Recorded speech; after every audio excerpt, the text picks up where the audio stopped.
All right. Not too shabby for a one-eyed old mechanic. Couple of bad spots here and there. Little place that must have been an air bubble right there.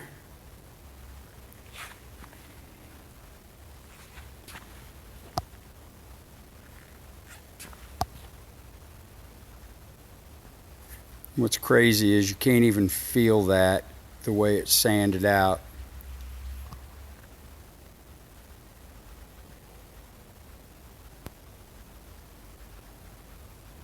Almost wish I didn't have to put a pick guard on it.